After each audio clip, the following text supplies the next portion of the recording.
Want to create timers like this in DaVinci Resolve for your videos? That's why I'm here. Well, in this video, I'll be showing you how to do exactly that. My name's Dan, and you're watching DanVinci.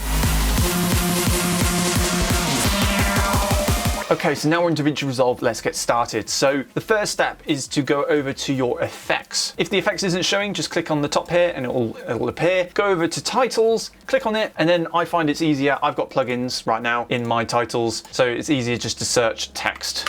Now when you search text, a few options will come up, but what we want is Text Plus. Text Plus has various different cool customizability options, which we're going to use for, well, this timer. Okay, so now that you've put your Text Plus into your timeline, go into the top right corner and click on the Inspector tab. It's this little button here, click on that, and it will reveal the lovely inspector controls for everything. Everything burns. Then it's as simple as just right-clicking on your text box area like this and going down to, where is it? Timecode. Boom, we now have timecode. So if we play this out now, we've got a lovely timecode. That is basically it. End of the video.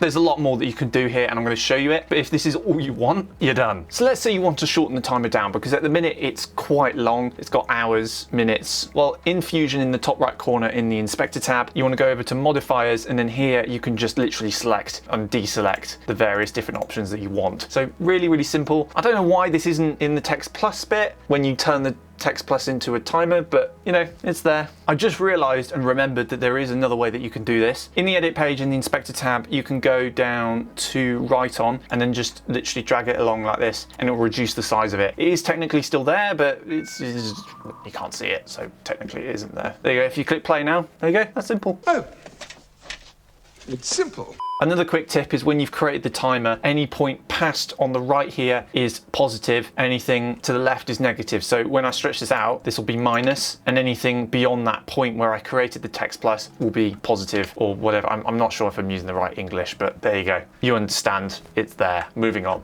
It's time to move on. Now, a little quick tip that I discovered while just doing a little bit of browsing and research just before filming this video. And I found this tutorial from Mr. Alex Tech. And this little tip is just so frustrating that I wasted all this time. Basically, if you change the font to something like, I don't know, this, and then you click play, there's a jittery effect. And in his video, he explains it perfectly. I'll link it down below. Basically, if you go down to the H anchor here, anchor it to the left, and then go into your layout and move it to center, then click play, it removes the jitteriness. Now, if you have a favorite font and there is a jitteriness when you play it back, this solves it. It's basically something to do with the fact that some fonts, various numbers are wider than others, so it causes a jittering. Brilliant, brilliant tip. And I didn't know it was there. It's a little bit hidden. Well, that was interesting. So what if you want to make the timer slow down or speed up or even, I don't know, put it in reverse? Well, it's quite simple. It's quite simple, really. So we have our timer here. Let's just stretch it out a little bit. And there you go, it's playing back. To put it in reverse, you just right click on it, click new compound clip, call it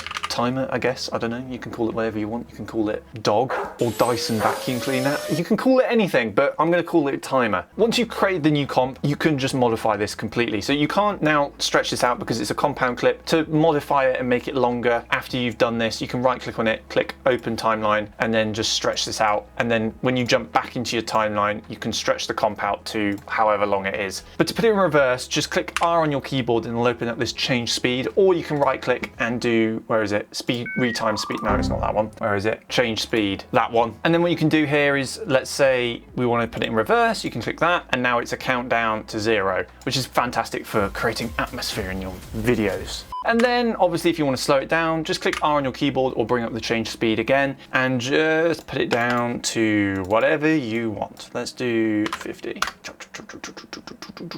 So what if you want to create a timer without numbers, like a clock, and then be able to stretch it to whatever length you want for any future projects? Okay, first we want to go to the effects again and we want to search Fusion Comp. There's Fusion Comp, drag that down. So now we have a new Fusion Comp. Then what we want to do is jump into Fusion. Okay, so now we're in the Fusion tree. Let's create a background node and we're going to just call this background. We'll just leave it how it is actually. We want to go over into the Inspector tab and click on the alpha and just bring that down. So it basically reduces it to 0 opacity and you can't see it. That just gives us a canvas to work with our timer that we're going to create. Okay, now to create the timer. So we want to create another background node, which is this one just here. Drag it down like so, and then we want to just drag the output, which is this square, over to the other square, and it will create a merge node, adding it in. Now it will go black again, that's fine. All we need to do now is create a mask for this background. So for me, I'm going to create a circle, so we just want to grab this node here, bring it down. It's the ellipse tool. I like to just call it the circle mask, bit easier. And then drag it down to this background here, and it will make the background into a nice circle, which is perfect. Then in the inspector tab, while clicking on the ellipse node, we want to make this no longer a solid, so it'll just go invisible like that. And we want to make the border width nice and thick like that. Let's just, while hovering over the little green line, drag it down, make it nice and small like so. And then we want to just make the length reduce down. So this is going to be our sort of rotation timer, like clock kind of effect. Then we want to just, once we've reduced it down halfway, let's click on the cap style, and it will reduce it to a nice line, which is nice, and it will be a nice timer. And then obviously if you want to change the color of it, you can just click on the background and make it, I don't know,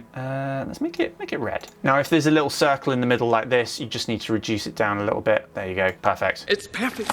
One barrel each. Also, if you want the timer clock to actually start at the top, for example, you can do this as well. You can just rotate the angle like so, put it on 90 so it's perfectly straight. There you go, you've got a nice timer. Then a little quick tip for you. If you go to frame 0, this is where we want the timer to start. Click on the length, there we go, create a keyframe, and then let's go to frame 60 and let's reduce that down to 0 like that. Perfect. We're on frame 60 now. Now click on the merge node like so, and then click Control Space. This will bring up your select tool, which is basically your search bar for all the nodes within Fusion. Now you want to search keyframe stretcher. Now keyframe stretcher is a really handy tool. It is a little bit of a mind bender. If you're new to DaVinci Resolve Fusion, it will confuse you. If you follow me step by step, you shouldn't get too lost and too confused, hopefully. Hopefully not. Once you click add, it will add it to your Fusion tree. If not, just add it just like I've added here. Then in the inspector tab, we want to customize a few controls. You have source start, source end, and stretch start, stretch end. So the source start should be your beginning frame, and your source end should be your end frame of your Fusion comp. So for example, I'm going to do 0, and then I'm going to go to the very last frame, which seems to be 149. I'm going to put